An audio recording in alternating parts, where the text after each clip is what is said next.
Katonda yatukola nga tulina emmere etutambuza tuleetera amaanyi. Energy giving food yemmere etuleetera amaanyi.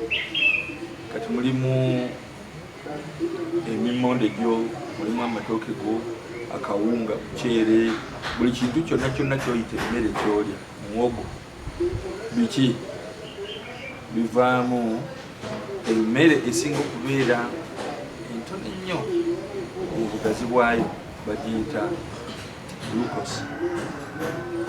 Oyo glucose oyo awoomerera era ye sukaali atambuza omubiri, yakuwa amaanyi agoogera, amaanyi ag'okukola, amaanyi agatambuza omubiri gava mu kirungo ekiva mu mmere gy'olya kye bayita glucose.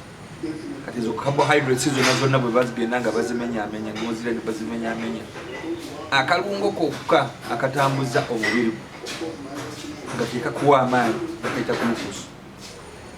Kati glucose oyo buli lwolya ekijjulo ayanjala mu mubiri, naye nga Katonda yatukola nga waliwo akataago bakayita pancreas. Ako ke kalimu ebirungo ebigenda nga bivuba glucose oyo okumujja mu musaayi, ne batulekera glucose yekka asobola okutuyamba. Glucose ayanjadde mu musaayi n'ayitirira ebweru w'ekipimo Katonda kye yatuwa okutulabirira n'okutukozesa bye tukola. Oyo bw'ayanjala nakkizibwa n'okwanjala, obwo bwe bulwadde obuyitibwa sukaali. Nti sukaali ayanjadde mu mubiri, olwo oyo aba afuuse mulwadde wa sukaali. Omulwadde wa sukaali, okwanjaza sukaali mu mubiri kuba kulemererwa kwa kataago pancreas, kaba kalemereddwa okutuwa ekirungo ekigenda ne kivuba sukaali ayitiridde mu musaayi. Era ekyo bwe kimala okubaawo, omuntu ng'afuuka omulwadde wa sukaali. Kansooke kukunnyonnyola nti bulimu type 2 enkulu ezimanyikiddwa science. Type 1 group, diabetes type 1, kugamba sukaali ow'omulundi ogusooka, oyo aba muzaali. Era ojja kusanga ng'abantu bafunye abasirikale b'omubiri gwe ne batandika okulwanyisa omubiri gwe, tukiyita autoimmune disorder.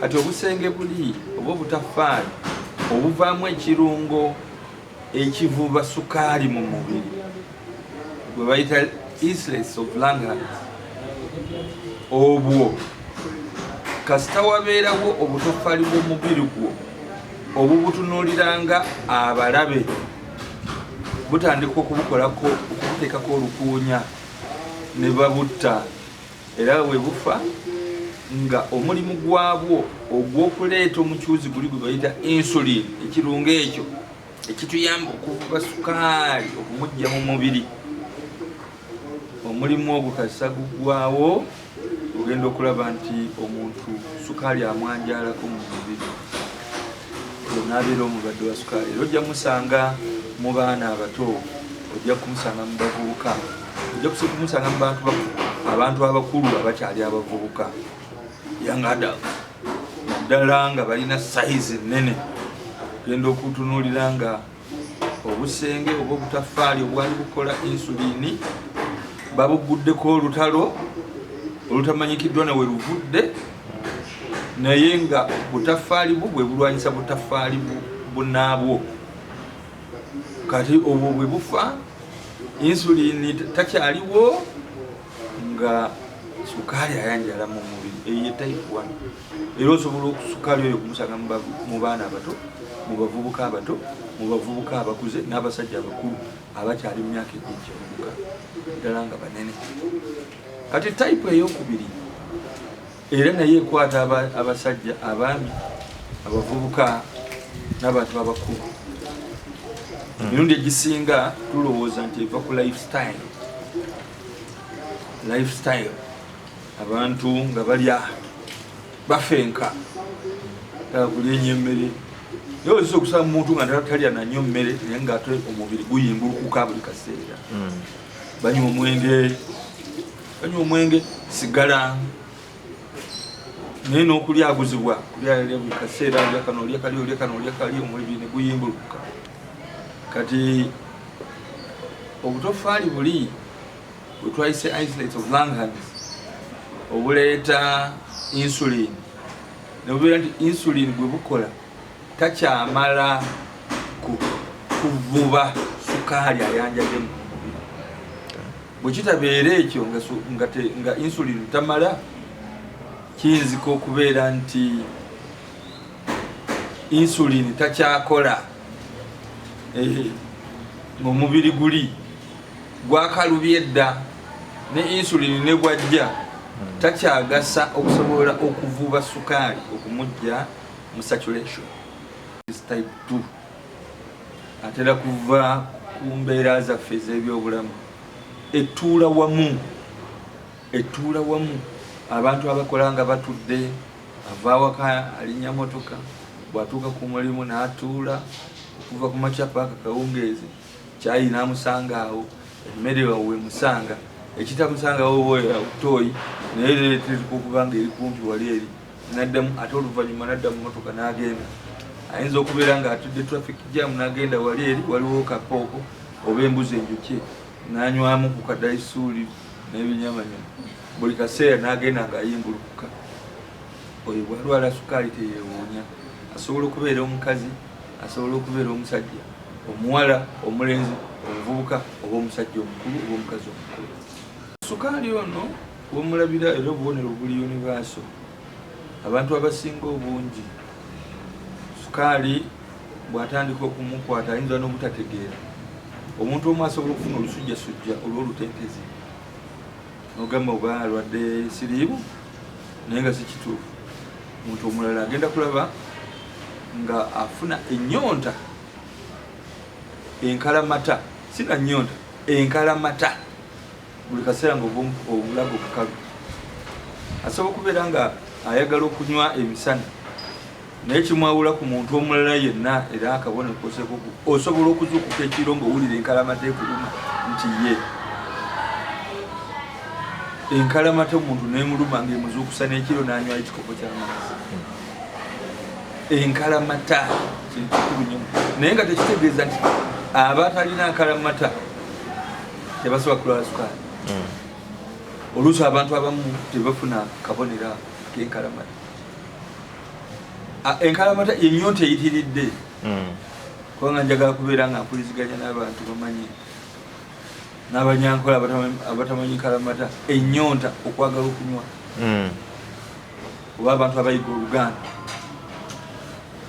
enkalamata era buli kaseera oba oyagala okunywa amazzi era waliwo ensonga lwaki oba oyagala okunywa amazzi oyagala okunywa amazzi kubanga oteekwa okujabulula oba okusaabulula sukaali akuyitiridde ku mubiri ekyokubiri kwe kufuuyisa buli kaseera oba oyagala kugenda kufuuyisa musulo gukuyitamu buli kaseera ate nga mungi ate nga guli kiriya kiba kitegeeza nti amazzi g'onywedde gasaabulula sukaali oli ate ng'oteekwa nagwo okugafuluma ne sukaali afulumira okwo kati Katonda yakikola nti nywa amazzi mangi saabulula fulumya sukaali n'amazzi kati oba enkalamata ekuluma ate n'amazzi okufulumya mangi ezo symptoms bbiri kulu kati olw'okubeera nti nno ekyo kikola oba oteekwa okulya kubanga sukaali bw'abanga akufulumako olwo twagambye nti sukaali oli glucose yatuleetera okutambuza emirimu gyaffe n'okwogera n'okulaba n'okuwulira n'okussa oba okozesa maanyi kati olw'okubeera nti sukaali akuluguka agenda kiba kikwetagisa okulya okuzzaawo ojja kusanga omuntu ng'ayagala okulya ate buli kaseera enjala emulumira kumukumu nga buli kaseera yayaga kubeerako kyali azzeewo sukaali oli akulukuka ng'agenda nekati era ojja kukisanga nga sukaali bw'abeera nga ayanjadde mu mubiri era ng'omubiri mulamu akuŋŋaanyizibwa end product akolebwamu amasavu kati ojja kubeera bugambe nti nze sirya nyama sirya mbizzi sirya butto naye ngejja ki sukaali ono guwulidde end product gabeera masavu kati ojja kusanga nga omuntu olw'okubeera nga buli kaseera agwamu sukaali amasavu gali ate baba bagakuba ne gavaamu sukaali asobola okutambuza omubiri gwe omubiri gutandika okulya ku mubiri gunnaagu gusobole okufuna amaanyi aganakutambuza gwe kati amasavu g'obadde nago ku lubuto ku kabina ne batandika okugakuba gaveemu kasukaali akakutambuza ne bwoba nga ate olina sukaali yenkana atya oyo ayanjala bwanjazi naye sukaali oli atambuza omubiri ateeka okubeera generated mu ngeri ddala nnyo ekyo kye bayita sobitopathiwe kati ogenda okulaba omuntu nga akenenye akogga nogamba ye abalwadde ba sukaali bagamba nti babeera banene naye end product kubeera kukogga omuntu n'akogga naggwawo kati mu kukogga okwo mugiramu era n'ebirala olw'okubeera nti ofuuyisa omusulo buli kaseera n'omunnyu gugendera muli katonda yatukola nga tulina omunnyu mu mubiri ensonga lwaki darozi bwowulira oyo abeeramu sukaali ate n'omunnyu kati omunnyu guno mulimu potassium muli calcium muli magnesium mulimu chlorides omunnyu ogwo bwe gugenda nga gukuvaamu ate ng'omunnyu ogwo gulina obuvunaanyizibwa obw'okutambuza amasannyalaze g'omu mubiri olaba bw'otandika okusanyalala kati akabonero akokuna kwe kusanyalala era ebitundu ebisooka okukoseka z'engalo zino omuntu eyali asobola okutunga n'okulonda empiso nga tokyasobola kugironda n'osanyalala engalo n'osanyalala n'ebigere ogenda okulaba nga ne bw'olinnya ku kicupa tokitegeera nti olinya ekicupa kikusatu bw'olaba musaayi kukuvaamu bw'olaba biwundu kutandika kujja ku bigere ebyo weweesala wano olaba bulabi musaayi kujja kubanga obusimu nerves ziba zisanyaladde tezikyalina birungo biri eby'omunnyu ebitambuza amasanyalaze agatuuka ku bwongo n'okubutegeeza nti wano waluma kino kyokya kino kisala kino kinfumise kati omuntu akugamba nsanyalala ebigere bino sikyawulira n'engalo zino zisanyaladde sikyasobola kulonda kayiso sikyasobola nagikwata kati ebyo byonna byonna nga obigasse naabuzi bwe zibeera nga zigenze zikendeera amaanyi n'amaaso okwo ogenda okulaba nti omuntu eyali alaba obulungi nga tokyalaba lwa mirundi ebiri amaaso gakuguddemu kubanga amazzi gakugwamu ofuuyisa buli kaseera amazzi gakugwamu ebirungo ebibeera mu musaayi bikugwamu ogenda okulaba osanyaladde n'amaaso okwo nga tokyasobola kulaba bulungi olususu lukulikuli eyali anyirira bwoti ng'ofuuka ng'owevvu kumpi bakubako vvu ogwo ogenda okulaba nga ate n'ebyamaka nabyo bifudde ng'essanyu ly'amaka liggwawo ogenda oggwawo mpolampola bw'obeera nga totegedde kati bw'oba mukyalo eyo nebagaa nti bakuloga nodira embuzi n'ogiwaayo nodira enkoko eya lujumba n'ogiwaayo nebakukamise nebagaa twagala endiga emyufu togirina n'otunda ente okufuna endiga zino buli kimu n'okiwaayo ogenda okulaba nga weyavuwadde bana nti bakyagenda kusomeyo ebirowoozo n'okweraliikirira ne bitandika n'ogenda ng'okenena era osobola n'okukenenera ddala n'obeera nga wasirimu oba HIV oba AIDS kubanga nekisipi asobola okukukuba kati olwo endwadde ziri opportunistic nazo zisobola okulumba era nga bwe zirumba omuntu alina HIV tandika okufuna okukubibwa amabwa gabakyala kamwana okubibwa amabwa n'ebintu ebifaananako bwebyo.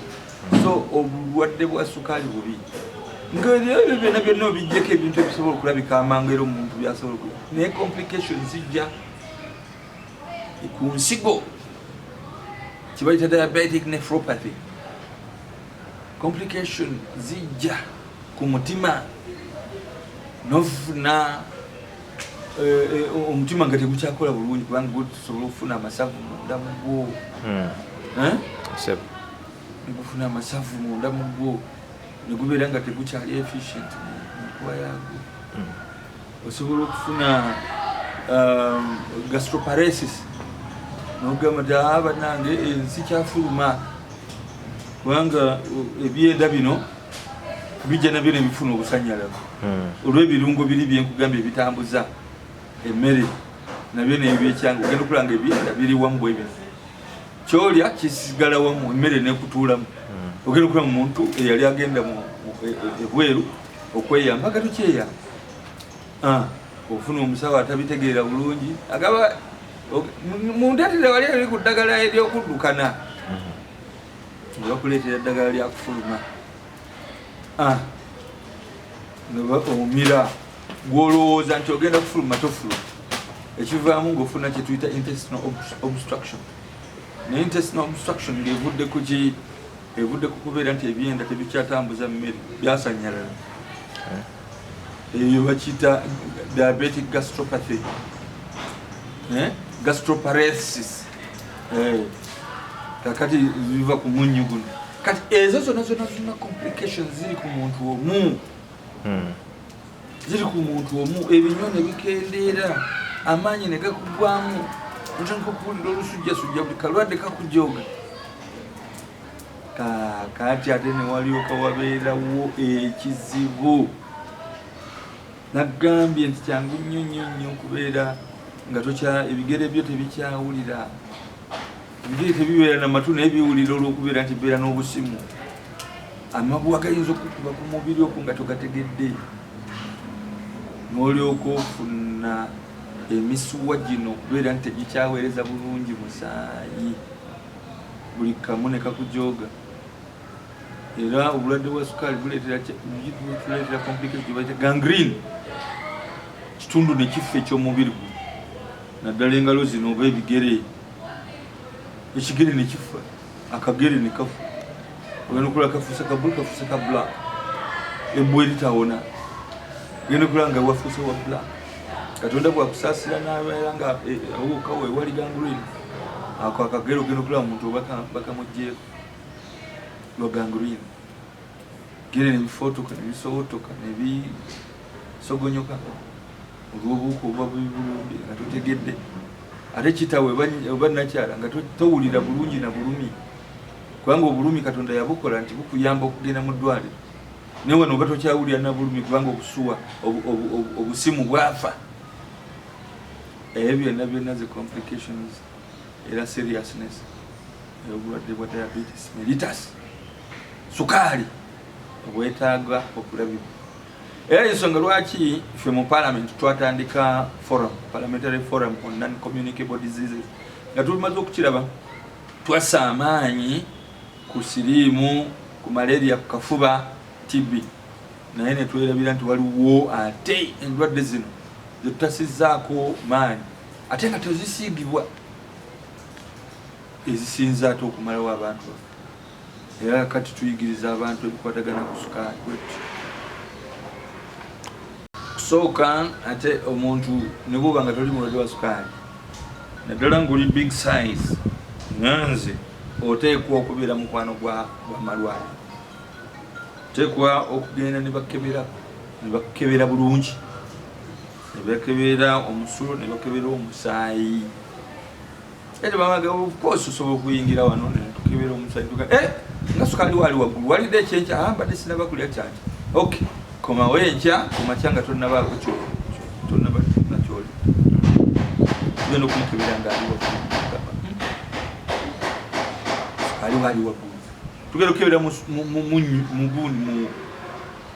mu musulo nga sukaali ayanjadde omu era osobola okubeera nga gwosose n'okujja n'otugamba naye bwe mba nga nfuuyisizza nenda okulaba nga obumunyeera n'ebikenembi nga bijja kiki mumanya nti awali ekiwoomerera ebikenembi bwe bikola ki bwe bigenda ozojjukira oli yagamba nti n'abantu abamu wano mu Uganda bannabyabufuzi batusobedde balinga bikenembi awali akawoomerera awali kasukaali we bikola ki we biraga nawe oyinza okufuuyisa omusolo gwo nga gujjudde sukaali ogenda okutunuulira nga waliwo obuwuka obuzza okwenunira sukaali oba n'enjuki togamba nti oli mukwano gwa njuki wabula ovaamu ekirungo enjuki ze kyetaaga oba bumunyeera kati ebyo osobola okubitugamba osobola okujja n'otugamba naye nga nsanyalala engalo nga tolinayo ekintu kirwa kyewali olabye kujjako okusanyala osobola okujja n'ogamba nti nfuuyisa buli kaseera ekiro ofuuyisa emirundi emeka nyiza n'okuzuuka emirundi 8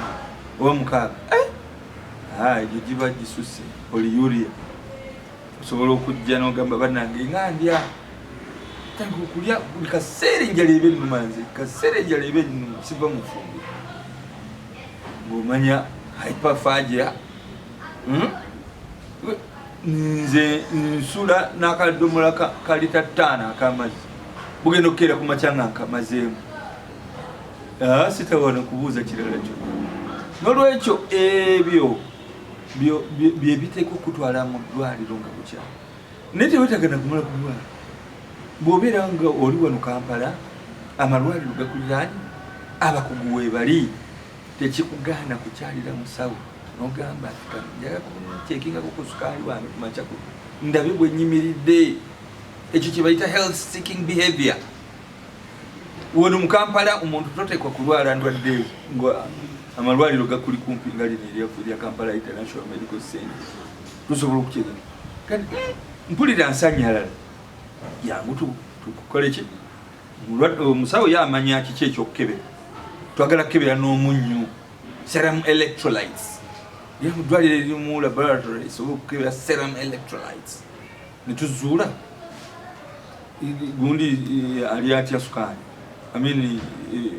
potassium sodium chloride magnesium zonna netuzikebera ezo ezitambuza chlorides ezitambuza nerves oteeka okubeera nga olina ekizibu oyinza okwekanga nga kivudde kuki ku sukaali genda ogambe nina constipation tugamba bugambe nti mumpa akadagala nsobole okufuluma akadagala akanyamba okufuluma no gwe kuba tomanyi kiki constipation kweyavudde oyinza okubeera nga yavudde ku gastroparesis okusanyalala kw'ebyenda naye nga kuli diabetic so gwegenda bugenzi bagamba ennaku zonfuna constipation tekyali tujja kukebera sukaali bw'ogenda abakuba bbiiru nnene naye tuba tukukebedde ebintu ebisobola okuba nga byebireeta bino so bw'obeera ng'oyagala obulamu asiika obulamu tassa mukono bakukebere sukaali oyo ariko nowe katokalinda kusaba ttaka kuba bw'olindiriza sukaali ono nagenda nga akwanjala mu mubiri ogenda okudda ng'ate otugamba maanyi ga kisajja gaweddewo maka mafu ogenzi bakugjeeko enkoko bakugjeeko embuzi ey'ebitanga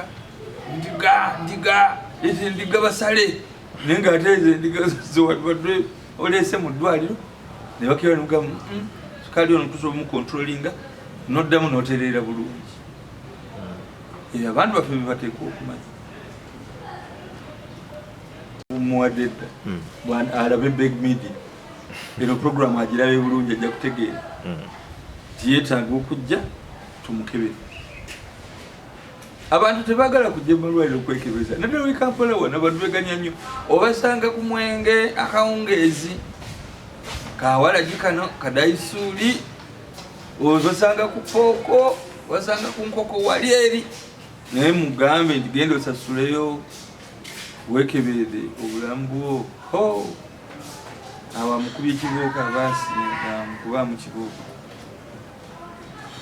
temweryako njawulo mukebere obulamu bwaffe naddala mukebere endwadde ya sukaali ne pressure kati ojja kusanga nga bitambulira wamu pressure kati ne stress naye weeriisewo era ojja kusanga n'omuntu ng'alina stress lot of stress in this country. Era stress na ye isobola kubeera trigger factor n'ofuna sukaali olwa stress. Yes, n'ofuna ddala obubonero bwa sukaali. Stress yezi. Gamba waliwo ebintu bingi nnyo ebijja wakati awo. Niweewuunya n'okwewuunya. Naye stress esobola okujja n'erikubisa n'omuntu kisipi. N'ogamba nti kisipi yamukuba. Oyo egenda dda. N'otandika n'okumuteekako obulwadde n'emize gy'abadde talina. Kubanga kisipi yamukuba. Oyinza okweganga stress oba sukaali. HIV azze oluvannyuma naye ng'abantu bakubibwa kisipi happy zoster. So temumujajinganga abantu. Okay. Ajje wano tujja kumukibira. Honorable nga tumaliriza mu programu yaffe eno esasuliddwa aba Kampala International Medical Center. Kansanga. Omuntu omulagirira otya bw'aba tamanyi wano? Ngono tuli Kansanga wangu nnyo. Bw'oba ng'oyagala landmark yagamba nti after International University of East Africa. Adjacent to Grace Church. Okay. Wano e Kansanga era ojja kulaba kipande. Kampala International Medical Center. Abakugu bonna we bali? Yeah, abakugu bonna we bali. Ni one stop center. Era tulina ba surgeons, tulina obstetricians, tulina dentistry, tulina general medicine, pediatrics, tulina ne back pain clinic. Honorable oyogedde mu luzungu abatamanyi luzungu baagala okumanya ensonga ezo. Abakugu bonna we bali mu kujjanjaba. Specialties ez'enjawulo. Wano tujjanjaba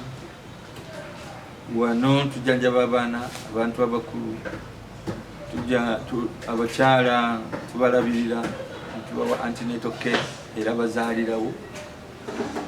Era wano tusobola bulungi nnyo balongoosa. So tulina dentistry y'amaanyi, dental surgeon era abeerawo buli lunaku. Tusobola okubakebera n'okubajjanjaba amannyo, si kukuula bukuuzi mannyo. Ubirute mu Kampala ng'obakuula bukuuzi erinnya. Kampala tebateeka kukuula bukuuzi kuba tulina ba dental surgeons we bali. Yange okole consultation wano ku Kampala International Medical Center. Gatulinawo n'olunaku lwe tugamba nti kakati tugenda kuleeta ba dental surgeons bajje babakebere ku bwereere. Naye okwejjanjaba kwe kukwo. Ab'amaaso tubaleeta periodically. Naye owamanyi ye abeerawo kubanga manyi nti nno kizibu kyamaanyi nnyo. Aba sickle cell tubadde tubakeberera ku bwereere sickle cell kubanga tubadde supported n'ekitongole kya sickle cell mu Uganda okusobola okulaba nti temufumbiriganwa nga mulina predisposition eya sickle cell kubanga abaana babonaabona nnyo abo abazaaliddwa nga balina sickle cell. Tulina ambulance tusobola bulungi nnyo omuntu okumukima gyali nga mulwadde nga muli tumtuusa wano mu ddwaliro oba okumutwala mu ddwaliro awalala wonna. Eno ye Kampala International Medical Center wano e Kansanga. Tuli ku simu 0772432096. Obanga oyaga Dr. Lulume yennyini okumusanga.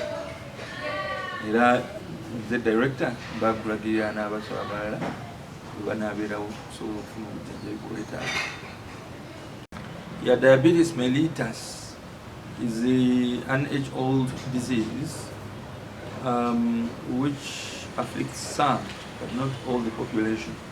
It is becoming more common these days as a major non-communicable disease which is killing hundreds, thousands of people in Uganda, particularly as affluence starts seeing. It has there are two types of diabetes mellitus which are known. Type 1 diabetes mellitus afflicts young people, young adults, and usually those who are predisposed have an autoimmune disorder where your body cells attack other body cells and kills them. So the function of those cells, the islets of Langerhans, to produce insulin which is supposed to mop up excess sugar from your body. and to establish normal sugar level.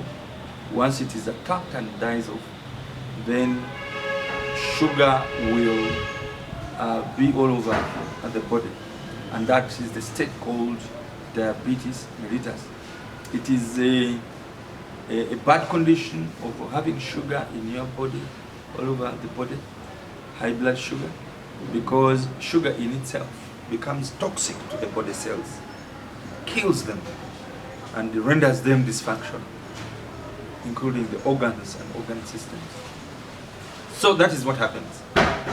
In type 2 diabetes mellitus, which we call lifestyle disease, where people quickly gain weight, where insulin, which is available, is not sufficient to mop up the excess sugar, where people drink alcohol, eat a lot of proteinaceous foods, become fat all of a sudden.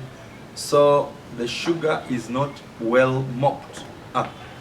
And therefore, what happens is that it gets into the bloodstream in high quantities, causing the condition called high blood sugar or diabetes mellitus. Diabetes in itself is a very bad disease because it injures body cells in many organs, including the kidneys. You can get diabetic nephropathy. It injures nerves, diabetic neuropathy. It injures the heart. Diabetic cardiomegaly, you can get diabetic cardiomegaly. It attacks the muscles. You get weak and weak, including the muscles of intestine, in which condition the condition is called diabetic gastroparesis. So all those systems, once they are attacked, they present in various ways. You can get constipation because of diabetic gastroparesis. Constipation, you take laxatives and nothing happens. You're adding more insult to injury because you have refused to consult your doctor. When you get those diabetic neuropathies, you can no longer feel, your hands can no longer feel, the feet can feel. Then you can get injuries on your toes. You can get injuries of the feet without feeling the pain because you have become numb. You cannot pick a thread, you can no longer put a thread in a needle. So system by system gets compromised. When you get diabetic cardiomegaly, your heart becomes dysfunctional. You can even go into heart failure. When you get nephropathy, then you get kidney dysfunction. And then once your kidney is no longer functioning very well, you can no longer pass urine and so on. Then your body swells. You get into a complicated multi-organ failure as a result. When it attacks the nerve systems going to the private parts, then your manhood is compromised, including the blood vessels they are in, compromised. You can get compromised blood vessels in the heart and in your brain. You can get an atheroma, something which can cause you even to have a stroke. Those are very many complications of diabetes mellitus, which need to be fixed in hospital settings. Honorable, you also talked about excessive thirst and erectile dysfunction. What are you trying to mean? Erectile dysfunction, excessive thirst, those are complications. I mean, signs and symptoms. You wanted to know about the signs and symptoms of this disease. Somebody will come and tell you that I feel excessively thirsty. Excessive thirst. To the extent that somebody wakes up in the night and drinks 5 liters of fluid. That is excessive thirst. Waking up alone is a serious statement that I wake up in the night to take water or fluid, it means that the thirst has woken you up. Then somebody will tell you that I pass urine excessively.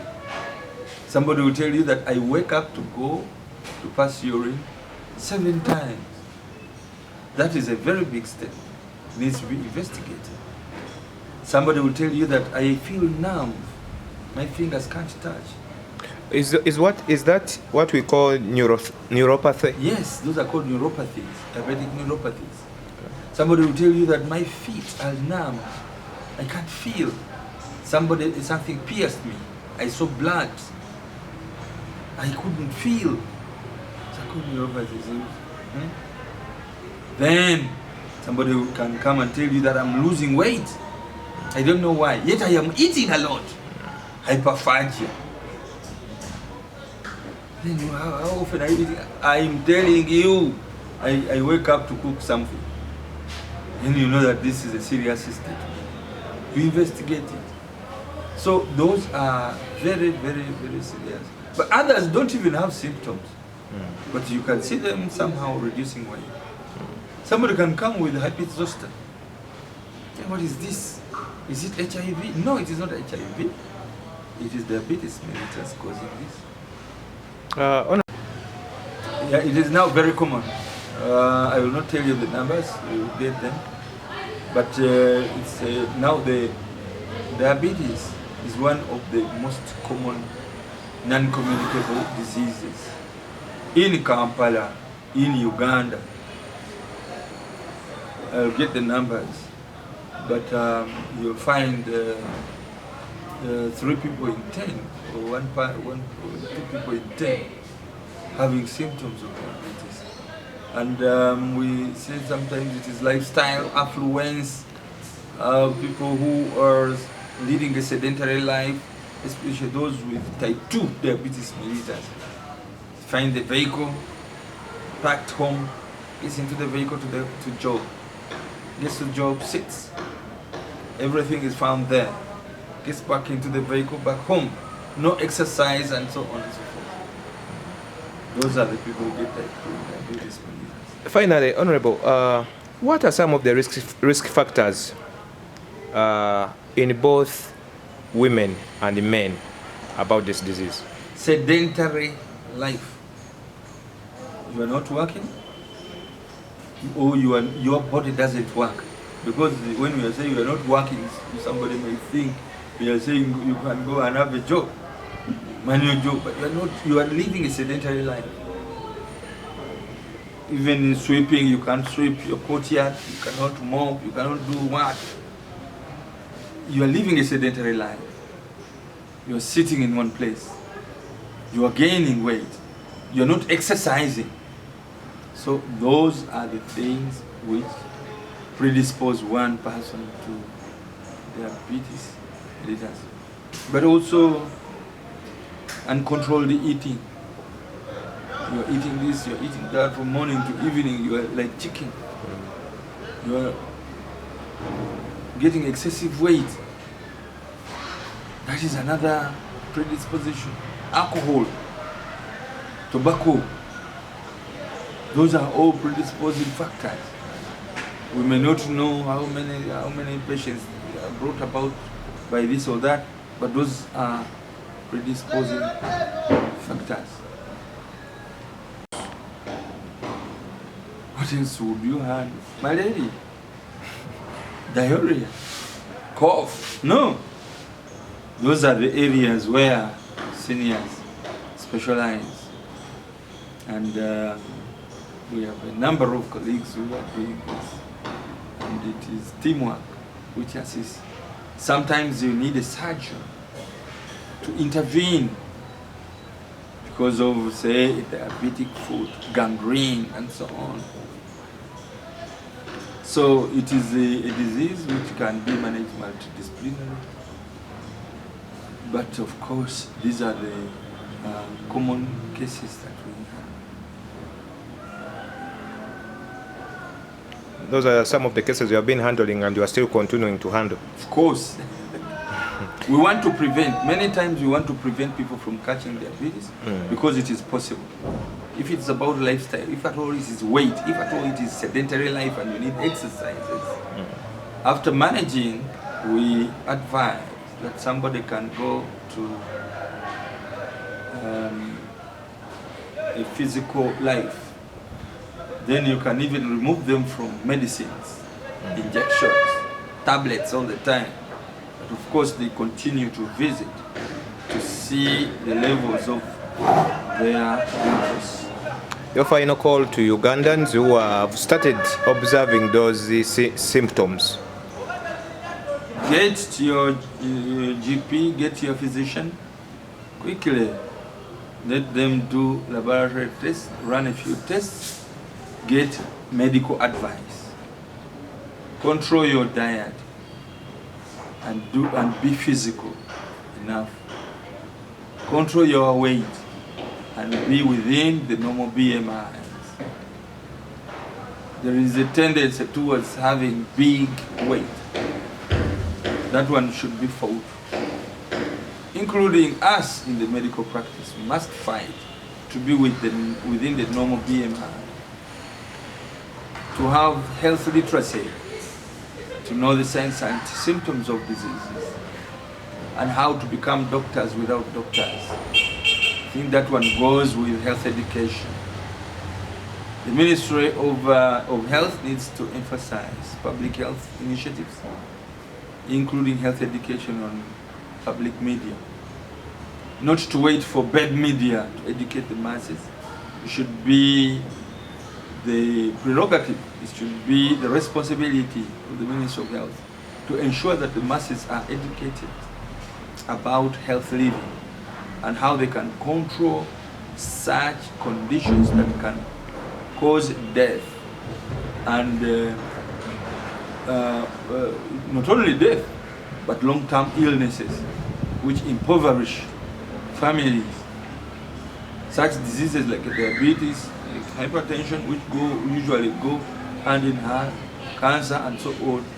You need to educate the public so that everybody knows what to do and how to do it.